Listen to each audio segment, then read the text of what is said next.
তৃণমূল আমলে দুর্নীতির গোড়ায় পৌঁছতে তদন্ত কমিটি। গত 15 বছরে দুর্নীতি তদন্তে অর্থমন্ত্রীর নেতৃত্বে এবার তদন্ত কমিটি গঠন। এই কমিটিতে কতজন রয়েছে, এই কমিটি কোন কোন বিষয়গুলো খতিয়ে দেখবে, পুরো বিষয়টা জানার চেষ্টা করব।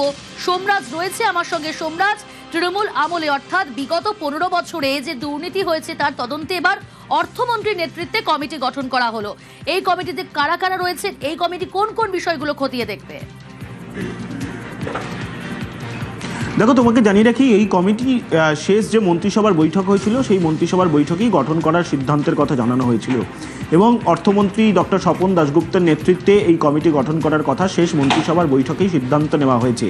সেই কমিটি অর্থাৎ 5 জন সদস্যকে নিয়ে যে কমিটি গঠন করা হয়েছে সেই কমিটির আজ প্রথম বৈঠক বসে নবান্নতে এবং এই কমিটির প্রথম বৈঠক হলো আজ নবান্নতে। সেখানে একটি গুরুত্বপূর্ণ সিদ্ধান্ত নেওয়া হয়েছে। কি সেই সিদ্ধান্ত?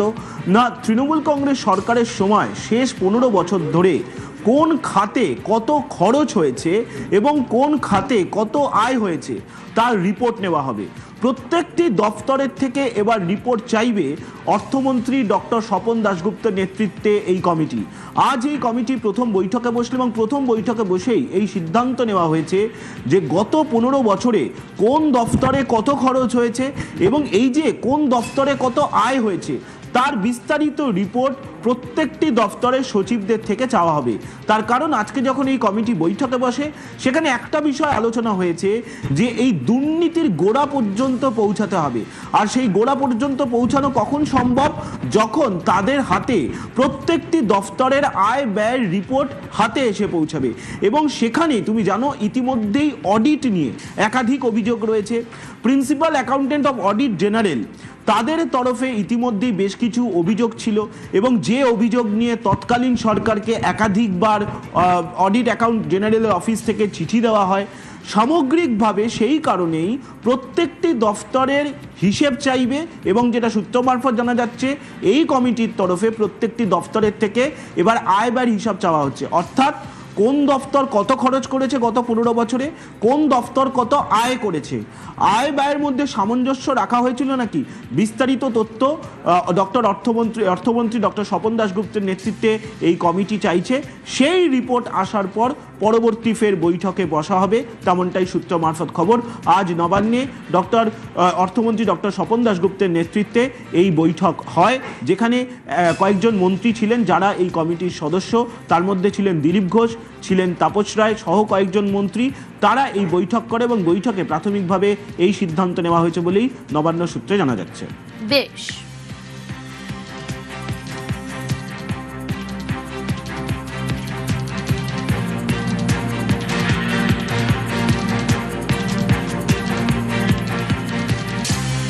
তৃণমূল আমলে দুর্নীতির গোড়ায় পৌঁছতে তদন্ত কমিটি। গত 15 বছরের দুর্নীতি তদন্তে অর্থমন্ত্রীর নেতৃত্বেই কমিটি গঠন। দফতর ধরে ধরে বেনিয়মের খতিয়ান তলব, সচিবদের থেকে খরচের রিপোর্ট তলব অর্থমন্ত্রী। 15 বছরে প্রাতিষ্ঠানিক দুর্নীতি নিয়ে শ্বেতপত্র প্রকাশ, বাজেট অধিবেশনে শ্বেতপত্র প্রকাশের ঘোষণা অর্থমন্ত্রী স্বপন দাশগুপ্তর। এবার দফতর ধরে ধরে বেনিয়মের খতিয়ানের তলব, সচিবদের থেকে খরচের রিপোর্ট তলব অর্থমন্ত্রী। 15 বছরে প্রাতিষ্ঠানিক দুর্নীতি নিয়ে শ্বেতপত্র প্রকাশ, বাজেট অধিবেশনে শ্বেতপত্র প্রকাশের ঘোষণা অর্থমন্ত্রী স্বপন দাশগুপ্ত। তৃণমূল আমলে অর্থাৎ বিগত 15 বছরে যে দুর্নীতি, সেই দুর্নীতির গোড়ায় পৌঁছতে তদন্ত কমিটি গঠন। অর্থমন্ত্রীর নেতৃত্বে তদন্ত কমিটি গঠন। দফতর ধরে ধরে বেনিয়মের খতিয়ান তলব, সচিবদের থেকে খরচের রিপোর্ট অর্থাৎ আয় ব্যয়ের রিপোর্ট তলব অর্থমন্ত্রী স্বপন দাশগুপ্তর। গত 15 বছরের প্রাতিষ্ঠানিক দুর্নীতি নিয়ে শ্বেতপত্র প্রকাশ, বাজেট অধিবেশনে শ্বেতপত্র প্রকাশের ঘোষণা অর্থমন্ত্রী স্বপন দাশগুপ্ত।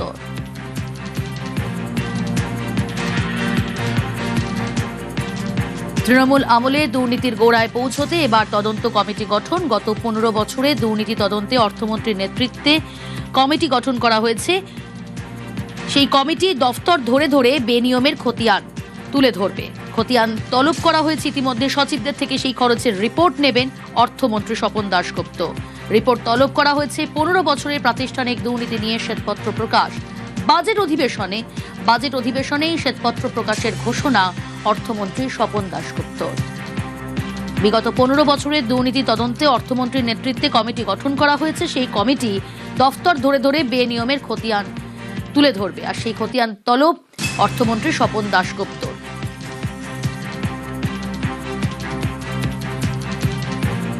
শ্বেতপত্র ঘোষণার কথা বাজেট অধিবেশনে শ্বেতপত্র প্রকাশের ঘোষণা অর্থমন্ত্রীর।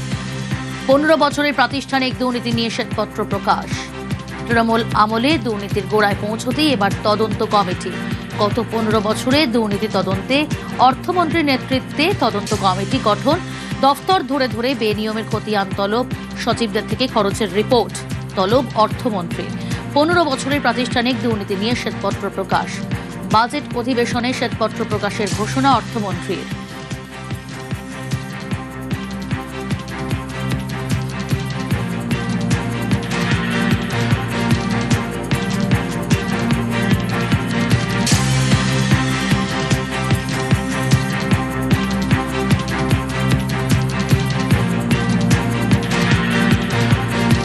গত 15 বছরে দুর্নীতি তদন্তে অর্থমন্ত্রীর নেতৃত্বে কমিটি দফতর ধরে ধরে বেনিয়মের খতিয়ান তুলে ধরবে। সেই কমিটি সচিবদের থেকে খরচের রিপোর্ট অর্থাৎ আয় ব্যয়ের রিপোর্ট তলব অর্থমন্ত্রী স্বপন দাশগুপ্তর। 15 বছরে যে প্রাতিষ্ঠানিক দুর্নীতি, সেই প্রাতিষ্ঠানিক দুর্নীতি নিয়ে শ্বেতপত্র প্রকাশ। বাজেট অধিবেশনে শ্বেতপত্র প্রকাশের ঘোষণা অর্থমন্ত্রীর। সোমরাজ রয়েছে আমার সঙ্গে। সোমরাজ, অর্থাৎ দফতর ধরে ধরে যে কমিটি গঠন করা হয়েছে, সেই কমিটির দফতর ধরে ধরে বেনিয়ম তুলে ধরবে এবং বেনিয়মের খতিয়ান শুধু তুলে ধরা না, সেই তাদের কাছ থেকে রিপোর্ট নেবেন অর্থমন্ত্রী স্বপন দাশগুপ্ত। 15 বছরে যে প্রাতিষ্ঠানিক দুর্নীতি তা নিয়ে বাজেট অধিবেশনে শ্বেতপত্র প্রকাশের ঘোষণা অর্থমন্ত্রীর। আর তারপর এবার সেই কমিটির অর্থমন্ত্রীর নেতৃত্বে কমিটি গঠন এবং সেই কমিটি ইতিমধ্যেই কাজ শুরু করেছে। এটা তো একদমই রাজ্য মন্ত্রিসভার যে শেষ বৈঠক হয়, সেই শেষ বৈঠকেই শ্বেতপত্র প্রকাশের জন্য এই কমিটি গঠন করা হয়েছিল, যে কমিটি চেয়ারম্যান করা হয়েছে রাজ্যের অর্থমন্ত্রী ডক্টর স্বপন দাশগুপ্তকে। এবং সেই কমিটির প্রথম বৈঠক আজ নবান্নে বসে। এই বৈঠকে যেটা সিদ্ধান্ত নেওয়া হয়েছে যে প্রত্যেকটি দপ্তর থেকে গত 15 বছরের আয় ব্যয় হিসাব নেওয়া হবে, অর্থাৎ কোন খাতে কত খরচ হয়েছে, কোন খাতে কত আয় হয়েছে। কারণ তৃণমূল কংগ্রেস সরকারের সময় 15 বছরে দুর্নীতি নিয়ে বারবারই অভিযোগ উঠেছে এবং সেক্ষেত্রে প্রত্যেকটি দপ্তর ভিত্তিক আয় ব্যয়ের মধ্যে সামঞ্জস্য রক্ষা করা হয়েছিল নাকি, বা কোন খাত থেকে আয় হয়েছিল রাজ্য সরকারের তৎকালীন সময়, গোটা বিষয়টি নিয়ে গভীরে যেতে চাইছে এই কমিটি। এবং তার জন্যই যেটা সূত্র মারফত খবর, আজ যখন বৈঠক হয় সেই বৈঠকে আলোচনা হয়েছে যে গোটা বিষয়টি নিয়ে গোড়ায় পৌঁছাতে হবে, অর্থাৎ দুর্নীতির গোড়ায় পৌঁছাতে হবে। আর সেই দুর্নীতির গোড়ায় পৌঁছাতে গেলেই প্রয়োজন রয়েছে প্রত্যেকটি দপ্তরের আয় ব্যয়ের হিসাব রিপোর্ট, এবং সেই কারণেই প্রত্যেকটি দপ্তর থেকেই এই হিসেব চাওয়া হচ্ছে, তেমনটাই নবান্ন সূত্রে খবর। আজ যে বৈঠক হয়েছে সেই বৈঠকে প্রাথমিকভাবে একটা সিদ্ধান্ত নেওয়া হয়েছে যে প্রত্যেকটি দপ্তরের সচিবের থেকে কত আয় হয়েছে, কত ব্যয় হয়েছে, কোন খাতে কত খরচ হয়েছে, সেই খরচের কোনো হিসেব রয়েছে নাকি, বা বিভিন্ন সময় কেন্দ্রীয় সরকার যে বিভিন্ন বরাদ্দ দিয়েছিল তার ইউটিলাইজেশন সার্টিফিকেট দেওয়া হয়েছিল নাকি, বা কোনো দপ্তরের খরচ অন্য কোনো সঙ্গে থাকো। আমরা এই মুহূর্তে যোগাযোগ করতে পেরেছি বিজেপি বিধায়ক কৌস্তব বাগচির সঙ্গে। প্রিয়াঙ্কা কথা বলছি স্টুডিও থেকে। কৌস্তবদা, তৃণমূল আমলে অর্থাৎ বিগত 15 বছরে যে দুর্নীতি হয়েছে তার তদন্তে অর্থমন্ত্রীর নেতৃত্বেই কমিটি গঠন, এবং আমরা দেখেছি বাজেট অধিবেশনে শ্বেতপত্র প্রকাশের ঘোষণা করেছেন অর্থমন্ত্রী স্বপন দাশগুপ্ত। তারপরে এই কমিটি গঠন, কমিটি দফতর ধরে ধরে বেনিয়মের খতিয়ান তুলে ধরবে। বিগত 15 বছরে যে দুর্নীতি, প্রাতিষ্ঠানিক দুর্নীতি, তা নিয়ে শ্বেতপত্র প্রকাশ। কি বলবেন? দেখুন, আমরা তো এই কথা বারংবার ধরে এই কথা বলেছি যে যত দুর্নীতি হয়েছে, যা অনিয়ম বেনিয়ম হয়েছে, সমস্ত কিছু পুড়ে বার করা হবে। এবং আমরা তো এই মানুষকে প্রাতিষ্ঠানিক দুর্নীতির বিরুদ্ধে বারংবার ভোটের আগে কথা বলেছি, এবং এই প্রাতিষ্ঠানিক দুর্নীতির বিরুদ্ধেই তো মানুষ আমাদের ভোট দিয়েছে। তো সেই জন্য স্বচ্ছতার সাথে তদন্ত হবে, দোষী ব্যক্তিদের শাস্তি হবে। ধন্যবাদ। আমি আবারও কথা বলবো। সোমরাজ রয়েছে আমার সঙ্গে। সোমরাজ, দুর্নীতির গোড়ায় পৌঁছতেই এই তদন্ত কমিটি গঠন অর্থমন্ত্রীর নেতৃত্বে, এবং এই কমিটি, আমি তোমার কাছ থেকে আরো একবার জানার চেষ্টা করব, এই কমিটিকে নির্দিষ্ট কোনো সময় কি দিয়ে দেওয়া হয়েছে যে এই এত তারিখের মধ্যে তাদেরকে রিপোর্ট দিতে হবে, বা এরকম কোনো নির্দিষ্ট সময়, এবং এই কমিটিতে কারা কারা রয়েছেন, কতজন সদস্য রয়েছেন, কি কি জানা যাচ্ছে এই বিষয়ে? আর দেখো, এই কমিটিতে নির্দিষ্টভাবে কোনো সময়সীমা সেই অর্থে দেওয়া হয়নি। এই কমিটিকে বলা হয়েছিল যখন লাস্ট শেষ যে মন্ত্রিসভার বৈঠক হয়েছিল, সেই মন্ত্রিসভার বৈঠকে বলা হয়েছিল যে এই কমিটি তার কাজ করবে এবং তার রিপোর্ট মুখ্যমন্ত্রীকে দেবেন। সেই মতোই এই কমিটির কাজ শুরু হয়েছে। আজ যে প্রথম বৈঠক হয় এই কমিটির, যেখানে অর্থমন্ত্রী ডক্টর স্বপন দাশগুপ্তের পাশাপাশি পঞ্চায়েত মন্ত্রী দিলীপ ঘোষ, শিল্পমন্ত্রী তাপস রায় তারা ছিলেন, যেটা সূত্র মারফত খবর। এবং সেখানেই প্রাথমিকভাবে তারা যেটা সিদ্ধান্ত নিয়েছে, আজকের প্রথম দফার বৈঠক হয়েছে, সেখানে তারা সিদ্ধান্ত নিয়েছেন যে এই দুর্নীতি খুঁজতে গেলে তার গোড়া পর্যন্ত পৌঁছাতে হবে এবং সেই কারণেই কোথায় কোথায় দুর্নীতি হয়েছে তা বোঝার জন্য আগের সরকারের অর্থাৎ তৃণমূল কংগ্রেস সরকারের সময় বিভিন্ন খাতে কত টাকা খরচ হয়েছে, আয় কিভাবে হয়েছে, সব দিক খতিয়ে দেখা প্রয়োজন রয়েছে।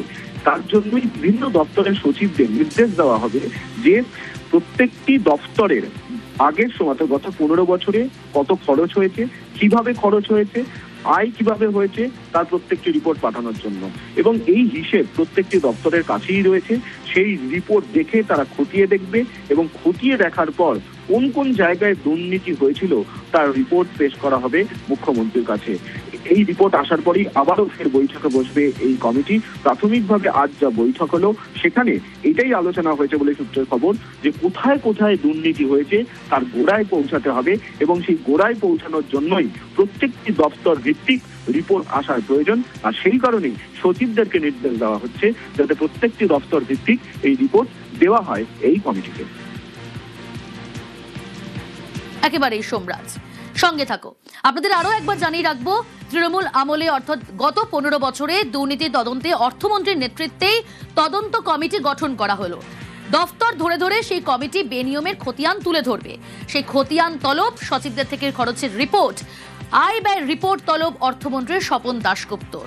15 বছরে প্রাতিষ্ঠানিক দুর্নীতি নিয়ে শ্বেতপত্র প্রকাশ, বাজেট অধিবেশনে শ্বেতপত্র প্রকাশের ঘোষণা অর্থমন্ত্রী স্বপন দাশগুপ্তর। দুর্নীতির গোড়ায় পৌঁছতেই তদন্ত কমিটি, বিগত 15 বছরে যে দুর্নীতি হয়েছে সেই দুর্নীতির তদন্তে কমিটি গঠন অর্থমন্ত্রীর নেতৃত্বে। আর সেই কমিটি কি করবে? সেই কমিটি দফতর ধরে ধরে বেনিয়মের খতিয়ান তুলে ধরবে এবং সেই রিপোর্ট তুলে দেবেন অর্থমন্ত্রীর কাছে। সচিবদের থেকে খরচের রিপোর্ট নেবেন অর্থমন্ত্রী। 15 বছরের প্রাতিষ্ঠানিক দুর্নীতি নিয়ে শ্বেতপত্র প্রকাশের ঘোষণা অর্থমন্ত্রী স্বপন দাশগুপ্তর। গত 25 জুন অর্থমন্ত্রী স্বপন দাশগুপ্ত কি বলেছিলেন এই বিষয়ে শোনাবো আপনাদের। আমরা প্রায় 10,000 কোটি টাকা সেন্টার থেকে গ্রান্ট হিসেবে পাবো যদি আমরা কিছু কিছু আমাদের অ্যাডমিনিস্ট্রেশনে রিফর্ম করতে পারি। আজকে আমরা একটা নতুন দিশা, নতুন রাজনীতিতে এসেছি। সেই কারণেই হয়তো বিরোধী দলের থেকে আমরা জানতে পারলাম যে মালদা এয়ারপোর্টে কত রকমের দুর্নীতি হয়েছিল। আমরা জানতে পারলাম কলকাতার ওয়েটল্যান্ডসে কত বড় দুর্নীতি হয়েছিল। আমরা জানতে পারলাম যে প্রচন্ড সাইবার ক্রাইম নাকি হচ্ছে। আমরা জানতে পারলাম fake schedule caste, schedule tribe certificate এসছে। আর ঋতব্রত বাবুর কাছ থেকে আমরা জানতে পারলাম সুন্দরবনকে এতটাই নেগলেক্ট করা হয়েছিল যে কেরালার ব্যাকওয়াটার্সটা তার মানে সব টাকা ট্যুরিজমের টাকাটা নিয়ে গেল।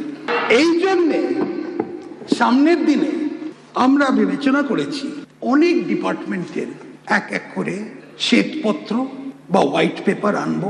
যে ধরনের দুর্নীতি হয়েছিল কোনো ডিপার্টমেন্ট বাদ যাবে না। অর্থনীতিতে অর্থ ডিপার্টমেন্ট, ফাইন্যান্স ডিপার্টমেন্ট বলবে যে তাদের এই ধরনের কি ধরনের অব্যবস্থার কারণে আমাদের এত বড় একটা ঋণের বোঝা হলো।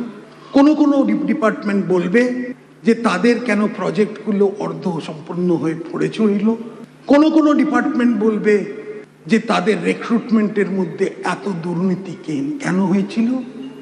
আর সব ডিপার্টমেন্টই কন্ট্রোলার আর অডিটর জেনারেলের যে রিপোর্টগুলো এসছে, যেগুলো আপনারা দেখতে পাননি এতদিন ধরে, আমরা কেউই দেখতে পাইনি, সেইগুলোকে আমরা পাবলিশ করে দেখাবো।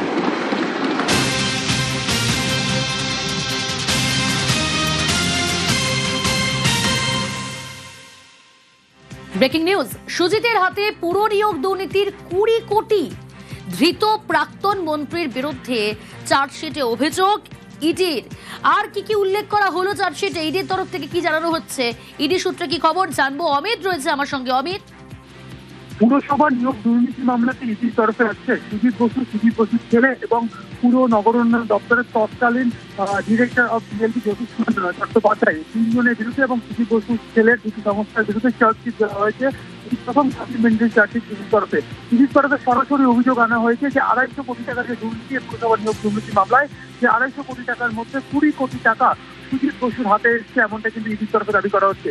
ইডির তরফে দাবি করা হয়েছে এই চার্জশিটে যে দক্ষিণ দমদম পুরসভার ভাইস চেয়ারম্যান থাকাকালীন ওখানে এই পুরসভাতে যে নিয়োগ হয়েছে সেই নিয়োগ প্রক্রিয়ায় 340 জন চাকরি প্রার্থী সুপারিশ করেছিলেন সুজিত বসু এবং তার বিনিময়ে প্রত্যেক চাকরি প্রার্থীর কাছ থেকে 6 লক্ষ টাকা করে তিনি নিয়েছিলেন, এমনটা উল্লেখ করা হয়েছে চার্জশিটে। চার্জশিট 186 পাতার মূল চার্জশিট এবং এর সঙ্গে 12,500 পাতার আরইউডি কপি বা নোটিশ জমা দেওয়া হয়েছে। একই সঙ্গে সুজিত বসুর বাড়ি থেকে বাজেয়াপ্ত করা যে ল্যাপটপ, সেই ল্যাপটপে একাধিক ডিজিটাল এভিডেন্স এই মামলা তদন্তের ক্ষেত্রে বা বিচার প্রক্রিয়া ক্ষেত্রে অত্যন্ত গুরুত্বপূর্ণ, সেই সমস্ত এভিডেন্সকে এই চার্জশিটে যুক্ত করা হয়েছে এবং সুজিত বসুর ছেলে এবং পুর নগর উন্নয়ন দপ্তরের তৎকালীন ডিরেক্টর অফ বিএলপি জ্যোতিষ চট্টোপাধ্যায় এই তিনজনের নামে সাপ্লিমেন্টারি চার্জশিট দেওয়া হয়েছে। সুজিত বসুর বিরুদ্ধে একাধিক অভিযোগ যেমন আনা হয়েছে, যেমন একই সঙ্গে এই যে দুর্নীতির 20 কোটি টাকা সুজিত বসুর হাত ধরে এসছে, এমনটা কিন্তু দাবি ইডির। বেশ অমিত।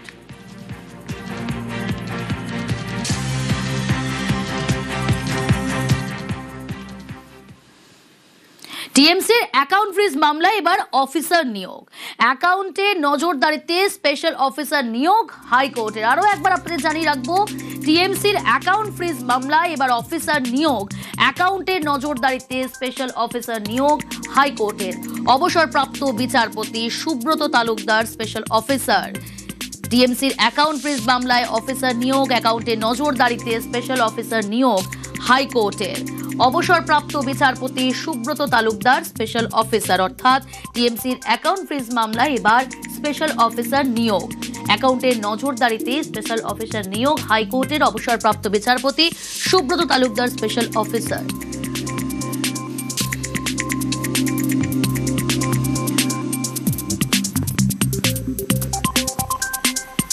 টিএমসির অ্যাকাউন্ট ফ্রিজ মামলায় অফিসার নিয়োগ, অ্যাকাউন্টে নজরদারিতে স্পেশাল অফিসার নিয়োগ হাইকোর্টের। অবসরপ্রাপ্ত বিচারপতি সুব্রত তালুকদার স্পেশাল অফিসার। টিএমসির অ্যাকাউন্ট ফ্রিজ মামলায় স্পেশাল অফিসার নিয়োগ, এ বিষয়ে ডিটেল জানার চেষ্টা করব। অর্ণব রয়েছে আমার সঙ্গে। অর্ণব, টিএমসির অ্যাকাউন্ট ফ্রিজ মামলায় তাহলে স্পেশাল অফিসার নিয়োগ? একেবারে তাই। স্পেশাল অফিসার নিয়োগ বা নিযুক্ত করাই শুধু নয়, তৃণমূল কংগ্রেসের অ্যাকাউন্টের নজরদারি এই স্পেশাল অফিসার চালাবেন। তবে মোট 8টা অ্যাকাউন্ট তৃণমূল কংগ্রেসের, তার মধ্যে 5টি অ্যাকাউন্টের ফ্রিজ নিয়ে কোনো সিদ্ধান্ত আজ আদালত জানায়নি। প্রথম যে 3টে অ্যাকাউন্ট বেসরকারি সংস্থার বা বেসরকারি ব্যাংক, সেই 3টে অ্যাকাউন্টের উপরই স্পেশাল অফিসার কাজ করবেন মূলত। এবং দৈনন্দিন তৃণমূলের যে খরচ, তারা যে মামলা করেছে তার 8 নম্বর প্যারাগ্রাফে কোন কোন খরচ সেটা উল্লেখ করা হয়েছে, সেই টাকা। এছাড়া 215 জন তৃণমূল কংগ্রেসের কর্মী রয়েছে, মোট 17টি তাদের কার্যালয় রয়েছে, 51 লক্ষ টাকা ডিউ রয়েছে এবং বিধানসভা নির্বাচনের দরুন তাদের প্রায় 9 কোটি টাকার কিছু বেশি বকেয়া রয়েছে।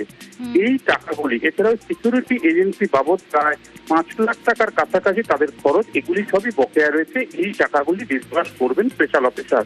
এছাড়া দৈনন্দিন খরচ বলতে মাস মাইনে, এছাড়া তাদের কার্যালয়ের ভাড়া, এছাড়াও অন্যান্য ইলেকট্রিক বিল বা সেটা জলের লাইন বা জলের বিল, এই ধরনের যে খরচগুলি, সেই খরচগুলির জন্য তৃণমূল কংগ্রেস, কালীঘাট তৃণমূল কংগ্রেসের 2 জন সিগনেটারি অথরিটি থেকে সই করবেন। সেই সই করা এরপর স্পেশাল অফিসার সেখানে কাউন্টার সাইন করলে তবেই ব্যাংক কর্তৃপক্ষ সেটাকে ইনক্যাশ করবে বা সেটা খরচ করা যাবে। এটা যদি তৃণমূল কংগ্রেসের জন্য সাময়িক অস্বস্তি রয়েছে। তৃণমূল কংগ্রেস গতকাল একটি তারা মিছিল করেছে। এই ধরনের মিটিং বা 21শে জুলাই তাদের যে সভা রয়েছে, সেই সংক্রান্ত বিষয়ে ওই অ্যাকাউন্ট থেকে কোনো টাকা তারা খরচ করতে পারবে না বলেও আদালত এদিন পর্যবেক্ষণে স্পষ্ট করেছে। এবং পুরো বিষয়টা 30শে সেপ্টেম্বর পর্যন্তই ব্যবস্থাপনা থাকবে। এবং স্পেশাল অফিসার অবসরপ্রাপ্ত কলকাতা হাইকোর্টের বিচারপতি সুব্রত তালুকদার তার সাম্মানিক 1,25,000 টাকা কালীঘাট তৃণমূল কংগ্রেসের মাধ্যমে। অর্ণব, এখানটা আরেকটু স্পষ্ট হওয়ার চেষ্টা করবো। তুমি যেমনটা বলছিলে যে 2 সিগনেটারি অথরিটির চেক পাঠাবে স্পেশাল অফিসারের কাছে, কিন্তু এই 2 সিগনেটারি অথরিটি কারা? কালীঘাট তৃণমূল অর্থাৎ মমতা তৃণমূল নাকি নব তৃণমূল? এবং নব তৃণমূলের কোনো মামলা নয়, এখনো পর্যন্ত আসল তৃণমূল কারা তা জাতীয় নির্বাচন কমিশনে বিবেচনাধীন। সেখান থেকে কোনো সিদ্ধান্ত না আসা পর্যন্ত অল ইন্ডিয়া তৃণমূল কংগ্রেস বলতে কালীঘাট তৃণমূল কংগ্রেস বা মমতা বন্দ্যোপাধ্যায় তৃণমূল কংগ্রেসকে আদালত বুঝিয়েছে। কাজে মমতা বন্দ্যোপাধ্যায় তৃণমূল কংগ্রেস এই 3টি অ্যাকাউন্ট থেকে স্পেশাল অফিসারের অ্যাকাউন্ট নিয়ে তারা খরচ করতে পারবে, এবং এই 3টি অ্যাকাউন্টের বাইরে আরো যে 5টি অ্যাকাউন্ট নতুন করে ফ্রিজ হয়েছিল সেটি নিয়ে কোনো শব্দ এদিন খরচ করেনি কলকাতা হাইকোর্ট।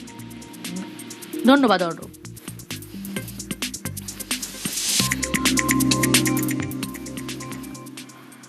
বোলপুরে দলিল জাল করে জমি বিক্রির অভিযোগ। 40 বিঘা জমির দলিল জাল করে বিক্রির অভিযোগ তৃণমূল বিধায়ক চন্দ্রনাথ সিনহার বিরুদ্ধেই অভিযোগ। অনুব্রত মণ্ডলের ভাগ্নের বিরুদ্ধেও অভিযোগ। কাঠগড়ায় বোলপুর পুরসভার প্রাক্তন চেয়ারম্যানের ছেলেও। বোলপুরে দলিল জাল করে জমি বিক্রির অভিযোগ। 40 বিঘা জমির দলিল জাল করে বিক্রির অভিযোগ। কাদের কাদের বিরুদ্ধে অভিযোগ, ঠিক কি অভিযোগ, পুরো বিষয়টা জানার চেষ্টা করব। ইন্দ্রজিৎ রয়েছে আমার সঙ্গে। ইন্দ্রজিৎ, দেখো, একদমই যেটা বলে রাখবো, বোলপুর, বাঁধগোড়া, নূরপুর, সুপুর বিভিন্ন জায়গা মিলিয়ে আনুমানিক 40 বিঘে জমি ছিল অমিত দাস এবং তোফা দাসের। এই তোফা দাস এবং অমিত দাস তারা বারবার বিভিন্ন জায়গা থেকে, অর্থাৎ 2019 সাল থেকে বিভিন্ন জায়গায় তার অভিযোগ জানিয়ে এসছে। তখনকার তিনি মন্ত্রী, বর্তমানে তিনি বিধায়ক, বোলপুরের বিধায়ক চন্দ্রনাথ সিংহ তাদেরকে হুমকি দিয়েছে, অর্থাৎ প্রশাসনকে তারা বলেছে যে কোনো কিছু করার দরকার নেই। আর এই জমি যে দলিল, সেই দলিল সম্পূর্ণভাবে পাল্টে দিয়েছে বলে অভিযোগ।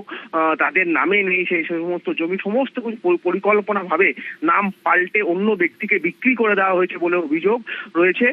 অভিযোগ কাদের বিরুদ্ধে রয়েছে না, প্রাক্তন বোলপুর পৌরসভার চেয়ারম্যান তার ছেলের বিরুদ্ধে রয়েছে। পাশাপাশি কার বিরুদ্ধে রয়েছে না, অনুব্রত মণ্ডলের ভাগ্নে রাজা ঘোষ, তার বিরুদ্ধেও কিন্তু এই অভিযোগ রয়েছে। ইতিমধ্যেই বোলপুর থানায় লিখিত আকারে অভিযোগ দায়ের করেছে এই দম্পতি। তারা কিন্তু ইতিমধ্যেই মন্ত্রী সহ একাধিক ব্যক্তির নামে অভিযোগ করেছে। পাশাপাশি তারা যেটা অভিযোগ করেছে যে উজ্জ্বল সিং নামে এক ব্যক্তি তাদেরকে কিন্তু বারবার হুমকি দিচ্ছে, প্রাণ নাশের মতন হুমকি দিচ্ছে, গাড়ি চাপা দিয়ে মেরে ফেলার হুমকি দিচ্ছে, এমনটাই কিন্তু তারা জানাচ্ছে। যদিও এখনো পর্যন্ত যে জমি, অর্থাৎ 40 বিঘে টোটাল যে জমির কথা বলা হচ্ছে, সেই জমি আদতেও অর্থাৎ অমিত দাস, তোফা দাসের না এই বিকাশ ভকত, রাজা ঘোষ এদের, এটা নিয়েই কিন্তু সব থেকে বড় প্রশ্ন। ইতিমধ্যে পুলিশ কিন্তু তদন্ত শুরু করেছে। ধন্যবাদ ইন্দ্রজিৎ। এই দম্পতি কি জানাচ্ছেন একবার শোনাবো আপনাদের। আমাদের পৈতৃক সম্পত্তি, দীর্ঘ 10 বছর ধরে বিয়ালারও যাচ্ছি, আমাদের কোনো কাজের সুরাহা করছে না। জমিগুলো সব বেদখল করে নিয়েছে। এর সঙ্গে জড়িত আছে মন্ত্রী চন্দ্রনাথ সিনহা, রাজা ঘোষ, বিকাশ ভকত, উজ্জ্বল সিং। বাইপাস এলাকায় ওই মোটামুটি 40 বিঘে মতো, আনুমানিক এখন বাজার মূল্য হলে মোটামুটি 30 থেকে 40 কোটি টাকার সম্পত্তি। শেষ পর্যন্ত ওনাদের নামে কমপ্লেন করলাম। আমরা মাননীয় মুখ্যমন্ত্রীর কাছে চাইছি আমাদের পৈতৃক সম্পত্তি, আমাদের অধিকার আমাদেরকে ফিরিয়ে দিন। 1 মাস 2 মাস আগে উনি আমার একদিন দেখা হয়েছিল, আমাকে বলছে জায়গা বেশি করিস না, বাচ্চাগুলোকে কিডন্যাপ করে নেব। আর যাদের বিরুদ্ধে অভিযোগ তারা কি বলছেন শুনুন। আমি জানি না, ওনাকে চিনিও না, জমি ওখানে আমার কোনো জমিও নাই, আমি কাউকে কোনো সাহায্যও করি নাই, আমি জানিও না। উনি কেন আমার নাম করলেন আমি জানি না। আমি একটা উকিলের চিঠি কাল দিচ্ছি, মানহানি একটা করছি। তোফা দাস ও স্বামীর নাম হচ্ছে অমিত দাস। হ্যাঁ, 2024 সালে অমিত দাস একটা এই অভিযোগটা অমিত দাস করেছিল, যেটা তোফা দাস করছে। হ্যাঁ, সেই পরিপ্রেক্ষিতে অমিত দাসকে আমার 2খানা উকিলের নোটিশ পাঠানো আছে। তার জবাব আজ পর্যন্ত আমাকে দেয়নি, যে কোন সোর্সে ওই কথা বলে বা কোন পরিপ্রেক্ষিতে এই কথা বলে, তার উত্তর আজ পর্যন্ত দেয়নি। 2খানা চিঠি পাঠিয়েছি উকিলের, একটা নয়। হ্যাঁ, ঠিক আছে, এবং আমি এইটারও চিঠি পাঠাবো। আমি তো তোফা দাসের বিরুদ্ধে এবার আইনি পদক্ষেপ নেবো। জমা জলে দুর্ভোগ, ছবি দেখাবো আপনাদের মহেশতলায়। সেখানে বিক্ষোভ স্থানীয় বাসিন্দাদের। দেখুন জমা জল, সেই জমা জলের দুর্ভোগের ছবি দেখাচ্ছি, মহেশতলার ছবি। মহেশতলার 24 নম্বর ওয়ার্ডের ঘটনা। অল্প বৃষ্টিতেই সেখানে জল জমে যায়, আর এই জমা জলেই দুর্ভোগ স্থানীয়দের।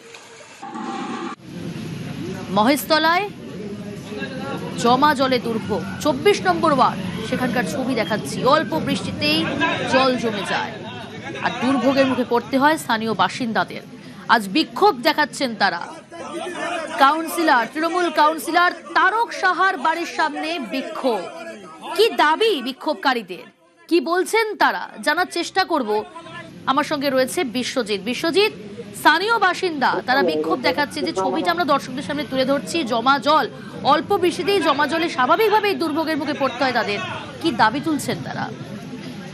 এর আগেও বাসিন্দারা বারবার অভিযোগ করেছেন মহেশতলা পুরসভার 24 নম্বর ওয়ার্ড এবং সেখানে ঠিক যে ওয়ার্ডের কাউন্সিলর তারক সাহা, তার বাড়ির সামনে দিয়ে এই রাস্তাটি গেছে এবং সেই রাস্তাটি দীর্ঘদিন ধরে রাস্তার সংস্কারের যেমন দাবি ছিল, তেমনি রাস্তার পাশের যে নিকাশি ব্যবস্থা, সেই নিকাশি ব্যবস্থা, কারণ একটু বৃষ্টি হলেই সেখানে জল জমে যায় এবং জল একবার জমলে সেই জল নামতে বেশ কিছুদিন সময় লাগে এবং সেই কারণেই এর আগেও যেমন তারা ডেপুটেশন দিয়েছেন এবং কাউন্সিলরের কাছে এবং পুরসভাতে তারা দাবি জানিয়েছিলেন, ঠিক সেভাবেই আজ সকাল থেকেই তারা বিক্ষোভ দেখান এবং আজকের এই বিক্ষোভে তাদের একটি দাবি ছিল যে এতদিন ধরে দাবি জানিয়ে যখন হয়নি, তখন কাউন্সিলর যিনি আছেন তিনি পাচ্ছেন না, তিনি দায় স্বীকার করে পদত্যাগ করুন।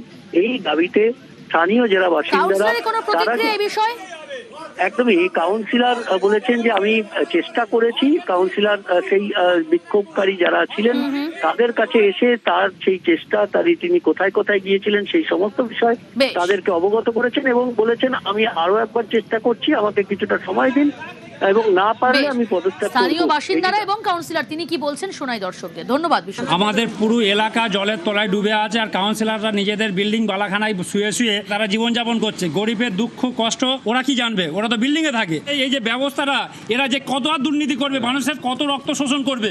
তারক শাহ বাবু যদি এর ভিত না বার করতে পারে তাহলে আমাদের দাবি সে যেন পদত্যাগ করুক, 15 দিনের মধ্যে পদত্যাগ করুক। কাউন্সিলর কি কাজ? কাউন্সিলর স্যাংশন করে নিচ্ছে, আমার কাছে ওয়ার্ক করার আছে, ফেব্রুয়ারি মাসে ওয়ার্ক করা 3.5 কোটি টাকার কাজ। 3.5 কোটি টাকার কাজ সাধারণত পৌরসভা দেয় না, এটা অনেক বড় ফান্ড। কিন্তু সে যদি কাজ না করে, সে যদি বলে আমি পেমেন্ট পাচ্ছি না, আজকে বৃষ্টি কালকে জল, আমি কি করতে পারি? আমি কাউন্সিলর হিসেবে অনুরোধ ছাড়া আমি কাউকে কলার ধরে কাজ করাতে পারি না। আমি যতদূর পেয়েছি কাজ করেছি, এবারে যদি রাস্তা না হয় সেটা দিতেই হবে। এটা তো অস্বীকার করার জন্য মানুষের কষ্ট হচ্ছে, আমি নিজে পড়ে যাচ্ছি।